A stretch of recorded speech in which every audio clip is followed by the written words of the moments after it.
GM. Welcome to the Brickhouse of Art. I'm your host, Brick Astley. The purpose of this talk show is to highlight independent artists, creators, builders, and collectors. Today's guest is a leader in La Bodega Twitter Spaces. He's a Street Dreams Cafe alumni, photographer, and multimedia artist, as well as philosopher, ilitch.peters. I'm very grateful to have the opportunity to have you here on the Brickhouse of Art.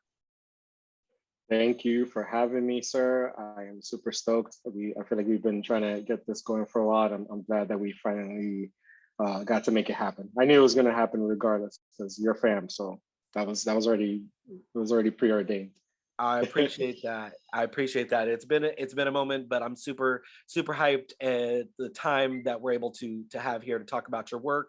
I know you from the GM show as well as the Street Dreams Cafe drop. But for those that don't know you, could you give me a little bit of background on yourself, how you came to be as a photographer, multimedia artist, and then what brought you to Web3? I'll start in order of the kind of like the finer art story of the story arc of my life. So I've been making art since I was young, and I always knew I wanted to make art. Since I was in kindergarten, I didn't know I wanted to be an artist, but I was definitely obsessed with making art since that age, and it just kind of kept going through junior high school and high school. And when I got to high school, I started to develop a skill for graphic design in addition to fine art. So I was doing a lot of like painting with different mediums, oils, pastels. So yeah, I've been kind of multimedia from the very beginning. And I've been making art, I would say just art in general, for maybe 25 plus years. And then with photography kind of came in the latter part of my story arc. So photography I discovered in 2011 and kind of started doing it as a hobby in 2012 with my iPhone. And then that was kind of like the eye-opening experience for me, because I was previously at a job where I was so bored, and photography for me was just like a means to sort of break the monotony of the day, because I was in such a heavy corporate setting. And then one thing led to another. I just kind of went down the rabbit hole, got a camera, started shooting more, and I was able to sort of build a little bit of acclaim through social media. I started building my portfolios little by little. And I've been kind of doing that till this point in time, right? And then when it comes to the Web3 stuff, Web3 came into the periphery during the pandemic, as it did probably for most other people. My good friend Jane Silva and Phil from the Animus group, they kind of like started telling me a bit about, like, they've always been on the forefront of like trying to put me onto stuff. So like they put me onto crypto first, and I was kind of learning crypto, but I didn't understand it as well. And then when the NFT stuff started, when those three letters started kind of like reverberating in the space, they were the first to sort of like usher me and kind of guide me and handhold me and tell me, hey man, this is what's going on. This is an opportunity for artists. And so I dedicated the pandemic to kind of like learning new crafts. And one of the things I did was like work with Animus early on, designing sticker packs and like making GIFs for crypto companies. Mind you, at this point, I'm not even like super adept yet. Like I still don't even understand what an NFT is. And I have no idea I didn't understand crypto in the grand scheme of things. But at the same time, it was an opportunity to grow and learn and build, with the homies. And so during that time, I was learning how to use After Effects and things of that nature. And through my learning how to use After Effects to make GIFs and GIFs, it just kind of like, it just became tools in the tool belt. So when the time for me to actually think about what I wanted to release as an NFT came, it started lining up. And then I was like, oh, you know what? Like I've been learning all these skills in After Effects, so I might as well just apply what I've been learning and create my own project and make that be the Genesis piece. So the Genesis piece that I put out was initially supposed to be just a photo, because I always designed those photos before, but they would always just kind of stay as a photo. And I was just like, you know what if we animated this thing? Like, what if I took it and just kind of like did something different with it? And so then that kind of just how I came to be. And then ever since then, it's just been the snowball, building with the community, whether it's through the GM show, the BIPOC show, starting up La Bodega space with Dario and Amos. And we've been sort of ushering artists through there as well, and just kind of like continuing the experiences that we received in the very beginning. So it's just been a wild ride, man. It's been a wild journey. It's like I've always loved art, but I didn't think that there would ever be a time in our time where art could be not just accepted but valued. So this is a very interesting time as an artist who comes from the traditional art world, pre Web3 and and NFTs and all that stuff. Oh yeah, absolutely. I can totally understand going from the traditional art. And so, as you alluded to, there's you've been mixed media your entire art arc. Started. I want to see some early Illich as well. I love what I'm seeing now, but I want to see some of those early archives. Those are going to be saved. Those are not coming out. They're not seeing. They're not going to see it till it's time, till it's ready. But Very soon, I'm gonna give you some alpha. I've definitely been like I had a chance meeting at an All Ships event, and I was talking to the artist behind the face, and I got to kind of chop it up with him and just kind of like talk about like the philosophy of art and just the idea of like creating from the perspective of just kind of being free and not limiting yourself to one particular medium. And I was telling him that like I have black books where I've done like illustrations, I have characters, I have like sci-fi stuff that I've done before. Like I have a lot of different things that eventually will make it to Web3 in some shape or form. Some of it might not be adequate, but there are things that I'm working on that I'm gonna start kind of unveiling soon. So yeah, I'm excited, man. I'm excited to show the range, if you will. I'm excited to see more of the range. I'm excited about that. And you alluded to some sci-fi. I love Juxtapeters one, a space in between worlds. It gives me that sci-fi, almost Inception vibe. I love the animation. What programs are you using to render some of these complex animations? To make the Juxtapeters in particular, there's a couple steps. So the first part obviously is the photography aspect. So I shoot those and they're photos. And then I bring it into Photoshop and I make the design that's gonna be kind of like that mirror world in Photoshop, and I design it there. And then in Photoshop, what I do is I take apart the entire image, find the elements that I want to animate, and turn those into layers. So like 001 has like probably like I'll say maybe like 80 animating elements in total, maybe 80 to 100. Um, and then all of those are layers, right? And then I bring those layers into After Effects, and then I give each layer its animating sequence in After Effects, and that's kind of where that's where the magic kind of completes. It all comes together. And then with 002, it's the same process, but that one was a little bit more intense. I probably did like, without even kidding, it's probably like close to 200 layers of just like animating pieces. Like because if you pay a close attention to it and you watch enough times, like there's just so much happening on the ceiling, on the sides of the walls, on the floor, in the background, like, and all that stuff was like animated by hand. Like there was no like kind of copy paste, because I had to sequence those animations so that they kind of cascade in a specific way. So in order to do that, I had to like take control of certain things. So yeah, it's pretty intense, but that's usually the process. It's usually photography, graphic design, then break it down into Photoshop, design it, and then animate it in After Effects. Let's talk a little bit about the edition piece that you have right now. It's Juxtapeters 2, you're submerged by violent waves.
it's a collaboration with another community member, Alu Beats. Can you talk to me about how that collaboration kind of came to be, and then let's dive a little more into a little bit of the sentiment you want to cultivate with him about this piece. So the union between myself and like Aloe Beats, that was almost completely serendipitous. I definitely wasn't even planned. Um, just for context, I've known Aloe Beats for almost, I think probably like next year will be 20 years, because we worked, ironically, when I first got into photography, when I was kind of getting used to like passing the time.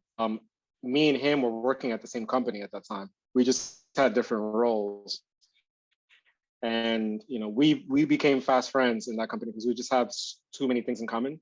And so we built a friendship through that union, and we stayed together during that time. But then I was doing my photography thing, and then eventually I quit that job. He sort of took a different path and started doing other things.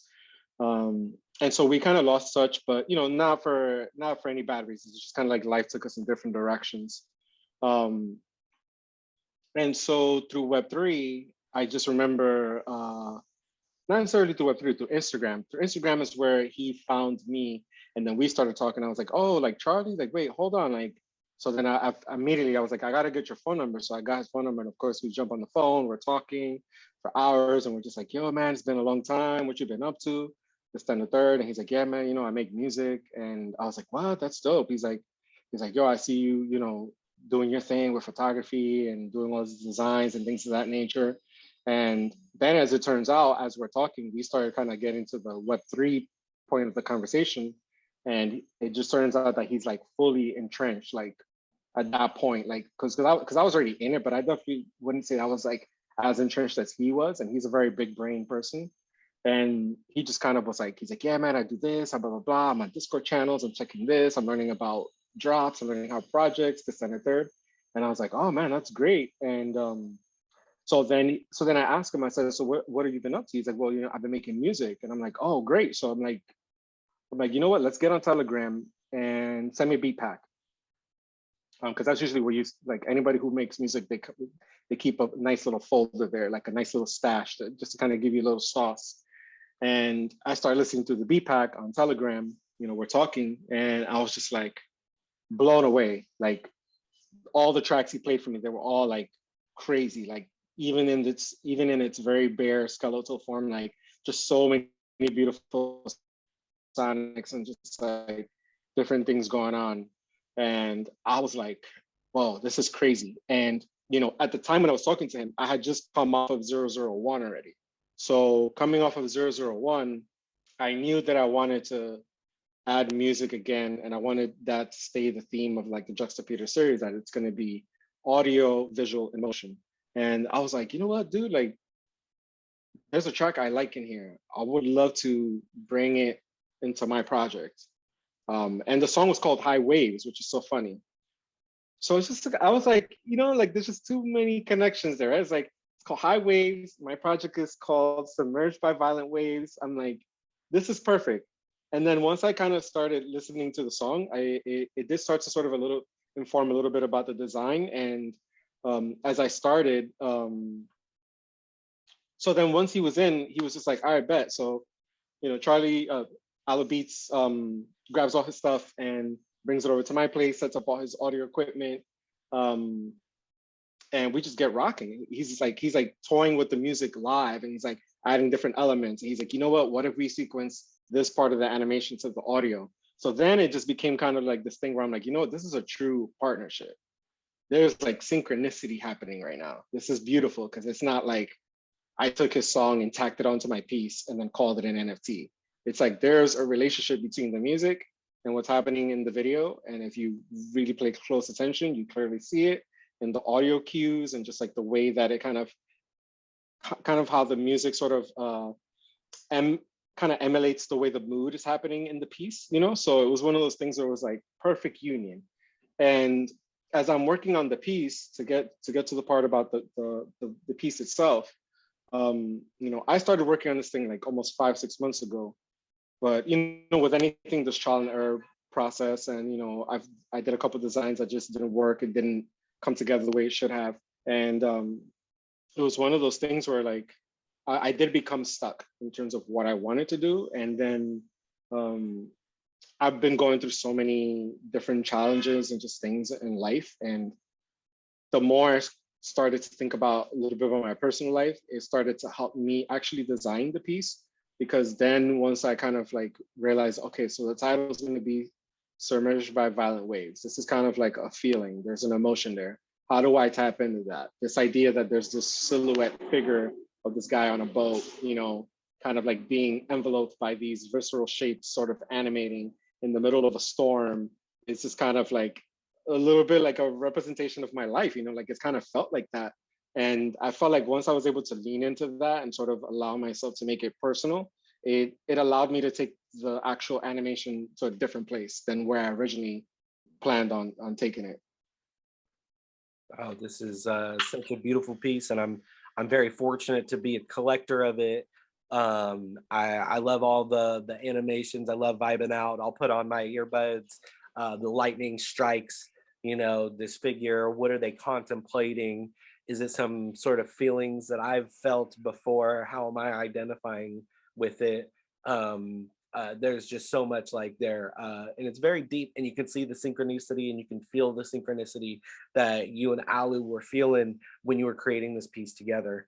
I wanted to talk to you about the importance of audio and visual like components together, because I see a lot of photographers come into the space, or just like a lot of like audiophiles come into the space, and they're not adding that other reciprocal component to deliver those emotions. So, in what ways do you feel like adding those audiovisual components together delivers on that emotion you're trying to portray? Well, I think one of the important components to keep in mind is that art is like it's like a giant tree, and there's so many different branches, and there's just so many different ways to sort of diverge, right? Like it's like music is like almost like a relative of graphic design, even though they're different mediums and they speak different dialects. They're sort of born from the same language, right? And I think it's important for artists to understand that those connections are there, and then those connections have to be organic. And I think that's kind of why 002 works, is because I feel like the song was already kind of giving me an idea of what I wanted to do, but then my relationship with Aloe Beats allowed us to sort of even tailor make the song and kind of alter it, and maybe draw a little bit more on the emotional side of the piece. And then allowed him the freedom to sort of compose it the way he saw fit as well, and add the cues that he wanted to. So I think that that's important. I think that artists in general need to spend a little bit more time like building those organic relationships, because with Aloe Beats, like, yeah, we worked on this project, but I've known him for 20 years. He knows a lot of things about me that most don't. Even though we didn't have that span of time, when we started talking, we kind of just we hit it off like we were just talking yesterday, like it was just 20 years ago. And we just kind of like got to talking about all the common interests, still there the same. And I just think that there's opportunities, man, between artists, between people who paint, people who make music, people who write poetry. I think that there's relationships that can be formed, and then from those relationships, that organic things can be sort of created and disseminated. So I think that that's important. The humane part of the project is like really connecting with an artist, getting some insight into where they're at, where their head's at, getting to know them, and then that I feel does help to create like that seamless experience. Because you will get things that sort of might feel forced, but a lot of that sometimes it's just because you're rushing the process.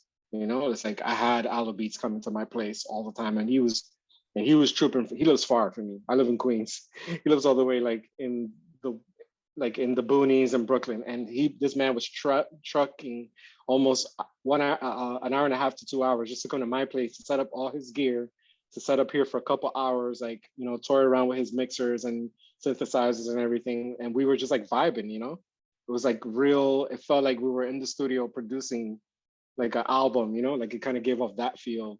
And I thought that was important, that organic process. And I know that not everyone will be privy to that, obviously, because some artists are collaborating from across, the seas, overseas and things of that nature. But I think that relationship building is important. Like, I think that, yeah, it's incredible. It's incredibly important for artists to work together, but I think that it's also important for there to be a real organic relationship, because then out of that, something beautiful will bloom, and it's kind of what I feel happened with 002. It's the thing that I'm the most proud of, honestly. Like, yeah, like I accomplished a lot in this project that I never thought I could do, in terms of like just even animating sequences and things that are so freaking complex that Allo Beats will tell you. Like, I used to call him like 2 o'clock in the morning. Like, I'd be on After Effects from like 9 o'clock in the morning to like 2 o'clock in the morning, just working like a maniac. And all of that, honestly, pales to like the relationship I built with him.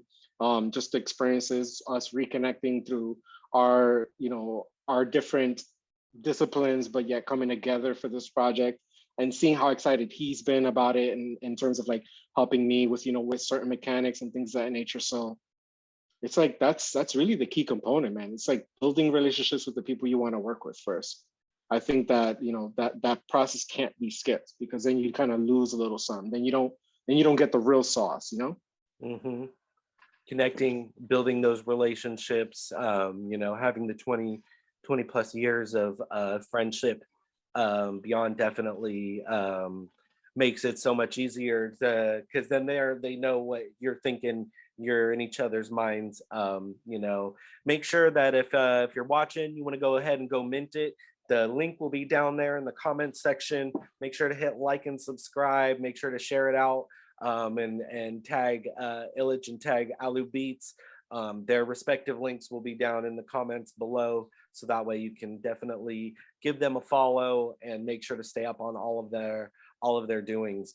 We have a couple more minutes left on the show, but I want to talk to you. I want to congratulate you real quick on your sale. Auction kicked off. Descent into Madness.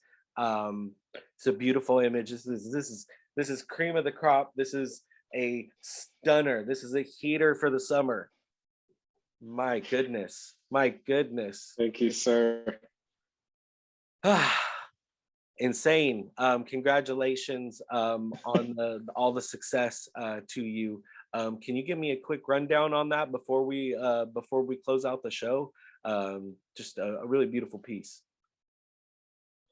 No, thank you, man. Actually, I'm gonna add to this video. I want to add two parts. I'm gonna answer your question, but before that, I want to just mention something very important for 002. Anyone who is going to be taking a look at the actual composition, highly recommend that you go to your actual, because for some reason OpenSea's mobile browser has been having issues playing video playback. So I would highly recommend anyone, like, when you get a chance, just go to the OpenSea file and like click on it on your computer screen, blow it up like full screen, throw some headphones on, and just like vibe out. Like, if you could put it on the biggest screen as possible, go on right ahead. Like, we stress tested this thing on 75-inch screens vertically, and it looks crispy. So I want anybody who's, before they make their decision, I want them to actually see the animation for themselves, see the kind of work and the detail that actually went into it, and then you can kind of make that decision from there. That's the first part. This is art. It's not meant for just the mobile. It's meant to be seen and experienced beyond just the mobile. This is something Yes. greater than a mobile device. This is a commentary of, our times that we live in. Also, because I feel like a lot of people, struggling during the pandemic, during like all the shutdowns and like all the inflation that's been happening, like feel like they've probably been submerged by violent waves as well. We were Yeah, talking 100%. about Juxtapeters too, and right now you have a beautiful piece out. It's like I was saying, it's a stunner, creme de la creme. Please tell me about this Descent into Madness. Um, Man, this is a heater for the summers. Thank you, my bro. That photo was taking, I took the metadata yesterday because I kind of lost track of when I took it, but the photo was taken in 2018, which is kind of crazy because I went through my archives and it felt more recent, but I was like, wow, it was so long ago.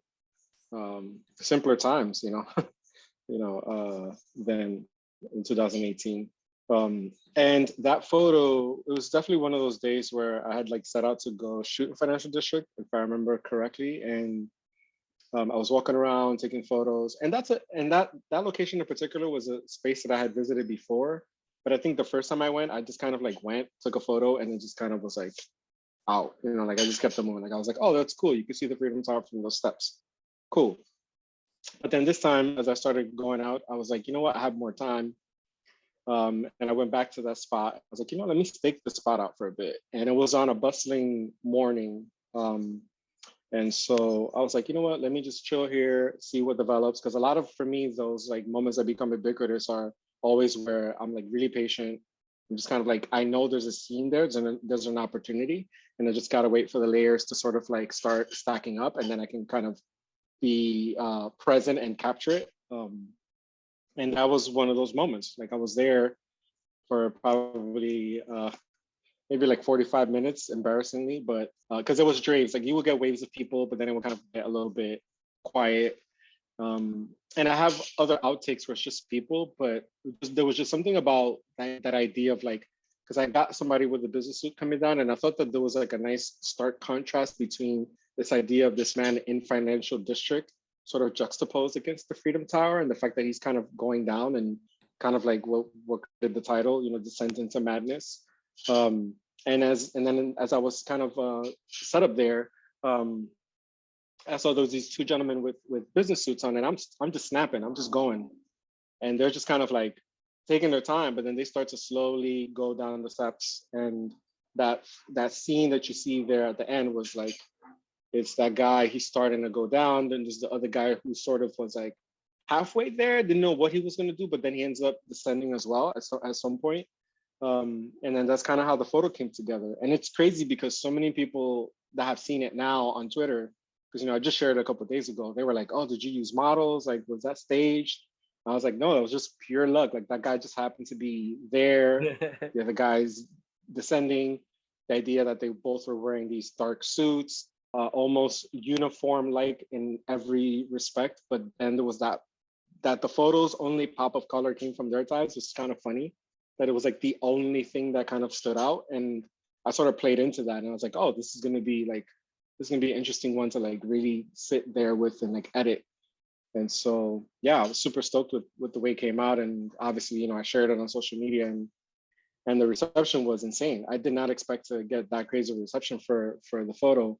And it just got me thinking. I was like, you know what, like maybe I should just mint this, like what's really stopping me, right? Like I feel like sometimes as artists we put limiters on ourselves and we overthink the process. And I'm just like, let's just throw it up. Like what's the worst that can happen, right? Like it'll sit there and then it'll get purchased. And the same ideology, I think, for Juxtapeters and anything I do, it's the same ideology for like drops. Like I'm like, I value this piece. I think this is where it's valued. And it's a hill that I created, and it's the hill that I have to kind of like, I gotta die on that hill. Like I gotta stand firm on it. I can't just waver. I can't be persuaded by the market. I can't be persuaded by people trying to inadvertently kind of FUD me. Like I gotta be locked into what I'm doing and like just stay locked into what is I'm gonna accomplish. And if I feel like if I stay in that lane, then I'll always be true in that respect, in terms of the way I'm disseminating work and the way I'm creating work, and and so forth. So yeah, super happy to see it received that way. Then to get the bid yesterday, as I mentioned to you before, I'm sorry if I'm repeating this all again, but like I fell asleep early, which is very rare for me. Anybody that knows me personally knows that I normally don't go to bed till like maybe 1 or 2 in the morning, because usually either I'm up designing or maybe a little bit DJing, or I'm just catching up on shows, because I do try to break up the monotony of Web3 and like do other things that like inspire me, but that unplug me from the matrix. But then last night I fell asleep early because I had a long day. I was like physically, emotionally exhausted, and I just, for whatever reason, I passed out like on my couch at like 9, almost a quarter to 10, and this was like before the bid had kicked off, and I fell asleep, none the wiser. But then I woke up at 4 a.m. because I'm like, okay, I'm not in my room. There's no AC on in the living room. Like, I need to go to my bedroom. But when I kind of went to grab my phone, I saw I saw all these notifications going off. I'm like, who's blowing up my phone at 4 o'clock in the morning? And it didn't like, I didn't make the connection yet that like I forgot that I had minted that, and that might have been the reason. But I was just kind of like very delirious and confused at first. I was like, oh, why is my phone going off? And I'm like, I go look at my phone, I just see texts, I see uh, voicemails, and I'm like, man, like everyone's blowing up my phone. So obviously I tapped to Twitter right away because I see some notifications. And then I see that, the bid was placed last night. And, obviously I'm super stoked because, man, this is like to get that, to have a piece like that in the hands of a potential collector, like the gentleman that bought the piece, it's just kind of like amazing, to just be even in that citadel, so to speak. Because, for me, like that relationship between artist and collector is so it's something that I value and I treasure. It's like you own one of my pieces, right? Like you own Juxtapeters 002. Like that piece could now be in your gallery. That piece can now be in your vault, unless you decide to flip or whatever the case would be, no, whatever the case would be. But I just love the fact that there's this relationship now between us. Like you own something that's a part of me that was initially just for myself. And then now it's no longer just for me. It's like for both of us, right? Like we both get to share it and interpret it differently. And the same thing goes with photos. So yeah, I'm super stoked that it came to be. And obviously I'm very floored and super gracious to the community who has just been really there. Like I'm telling you, man, community has been the key. Everybody talks about equipment and like having the most expensive programs, but when you got the community behind you, the way that I've had it, like whether it's you always, amplifying my posts or others, who are in the space amplifying my posts, like that has been really the game changer. And I'm super grateful. And that's something that I just don't take for granted. Hey, no, really grateful for the opportunity to collect and be a part of the process to own such an icon's work. Is there some sort of level of catharsis that you feel upon like the success of this of Descent into Madness and Juxtapeters and all of your other work being like released and so well received? I think the cathartic experience for me is just when it's received, because I feel like regardless of and I'm thinking about it from like the purest sense of as artists, like even if someone doesn't buy it but they resonate with it, I kind of like that. Like to me that cathartic experience of just being able to take something that was mine, and it was just kind of like I was living in that bubble, and it was just something like like that photo was really sitting in my archives. I never shared it with anyone up until a couple of days ago. We're in 2022, so it's kind of fun like when it's yours because it's been living in your own head. Same thing with the animations, but then once you publish it, it's like it's no longer yours, so there's a burden that's sort of like lifted, because then other people have an opportunity to receive it, interpret it, have conversations around it. And that part to me is almost as exciting as the sale. Like obviously, I love to have sales, don't get me wrong, but that part to me is always what excites me, because then that takes me back to like some of the fun parts of the traditional art, where when someone sees something, how do they receive it? When they go to a museum, what's their interpretation? What's the conversation around that piece? So that part is always fun. Hey, it's been a real pleasure to get to talk to you about your work on the blockchain, your work in the communities, get to talk about your successes. I know that people can connect with you and the GM show, but also La Bodega on Sundays. Can you tell me a little bit about that? La Bodega is the brainchild of Dario, who he came to me and was like, we didn't know we were going to call it La Bodega, but we just sort of, he came to me and Amos and was like, hey man, let's do a space that will help amplify the kind of like become a beacon for NFT, for people who are in NFTs in the Dominican community. And we had these conversations a year ago. So the year before we started this thing, like,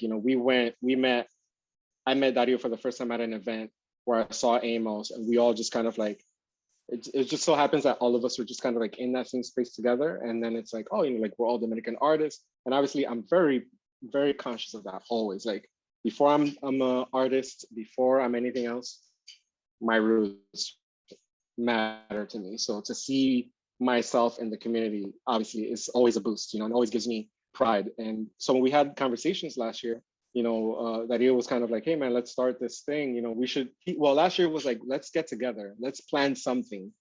We didn't know what that plan was, and then until one day, Dario was just like, you know what? Let's start a space at 9 o'clock, and me, you, and Amos will co-host it. It'll be called La Bodega, and we'll do a tweet out and say how many Dominican artists are in Web3. And that first night was insane. Like we had like hundreds of people attending, which was kind of crazy for a space that wasn't even like promoted or anything like heavy. Like we promoted the day of, and it's been great because through those weeks that we've been in La Bodega, we've built a strong network within the Dominican community of people who live here in New York, people who live in the States, and people who live back home. So the Bodega has sort of become this bridge between the people that are here that belong to the diaspora, and then the people who are in the motherland that are also into Web3 and into NFTs and everything else in crypto. So it's been great because the Bodega has sort of become this hub, and we have analysts, we have artists, we have poets, we have 3D designers, we have all these people from across the spectrum of art that are all tied to the culture and are now kind of like, we have them centralized in a group chat, and we're sharing resources. We're asking each other for information. We're boosting each other's posts and like making sure aware that we help amplify their profile. So it's just been great to like, from the community standpoint, to be able to do an initiative like that. I did nonprofit work many years ago. I used to work for a nonprofit organization when I was in my 20s. I'm dating myself here, but when I was much younger, when I was a spring chicken, I used to work for a nonprofit. And one of the things that I got into when I did nonprofit work was I did this thing called community organizing. So I would do like door knocking and like go to like project buildings and buildings in the North and South Bronx and help tenants form tenants associations and help them get their buildings fixed, get like media, like basically create a ruckus, but through a grassroots movement, and help create actual change in the community. So when I fast forward to Web3, I'm like, oh, this is like an extension of what I was already doing.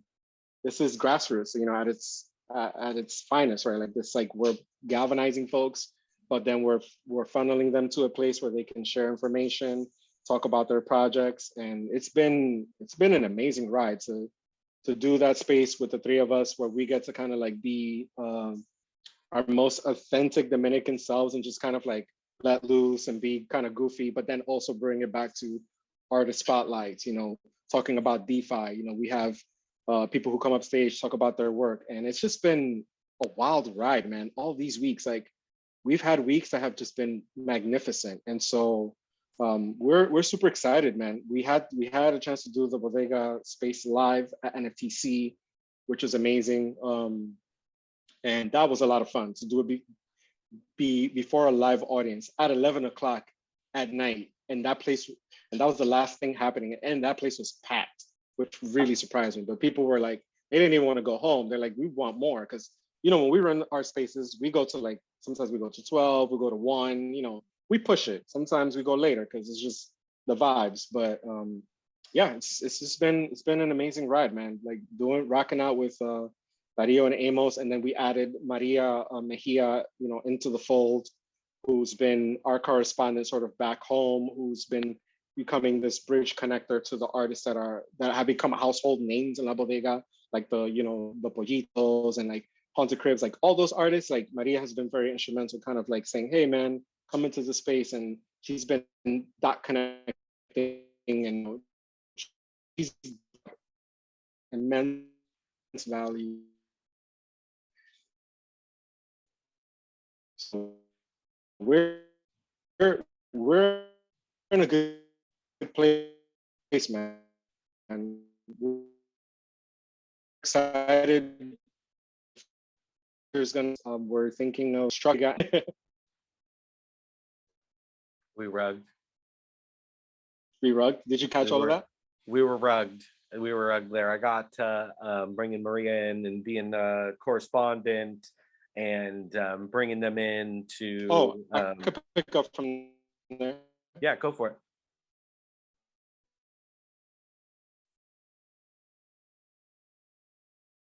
Maria, because then we can clip it, right? Like Yeah. we can bring it. All right. Mhm. So then process of creating labo, we brought Maria into the fold because she's an artist who is based in DR, and she was somebody who kind of like had boots on the ground in DR, sort of like getting into Web3 and connecting with artists.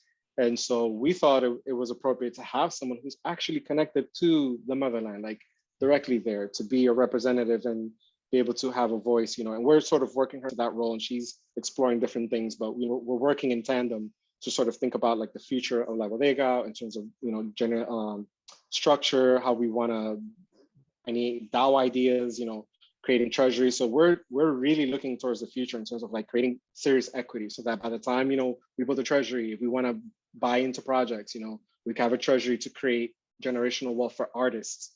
So all those things are on the horizon, and it's exciting to think that like back in February when we first started La Bodega, we just kind of started this as a joke, and we were like, well, let's see how long we can keep this up until we just close the space, and it's been a wild ride, dude. It really has been. And super proud of the work that Dario, Amos, and Maria have been doing, because individually they're amazing artists and people, and people who have been in my life, supporting me and having like genuine conversations, genuine real people.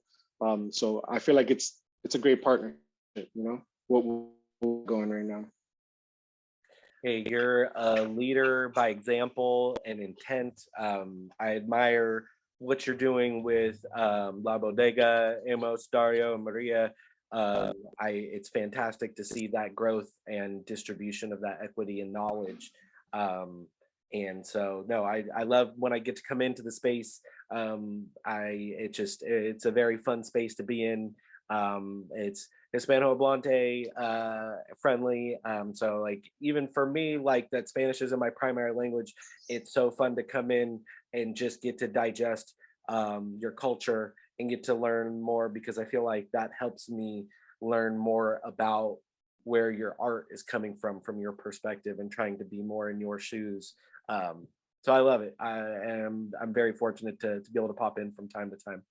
Um, And I always look forward to it. I love the fact that like, yeah, like we speak English and Spanish, and it is predominantly Dominican, but we love like when you pop in, like sometimes we'll get roller pop in. Like we love that, because at the end of the day, we might speak different languages, but we're still connected. And I think that for the people that are part of our Dominican community that are in the in the bodega space, like they love that, because then they feel more supported, they feel more seen, and I think eventually that's always the goal with this thing. It's like to create more visibility for those that may not see themselves in the space. So, just you participating, it means a lot. Like, trust me.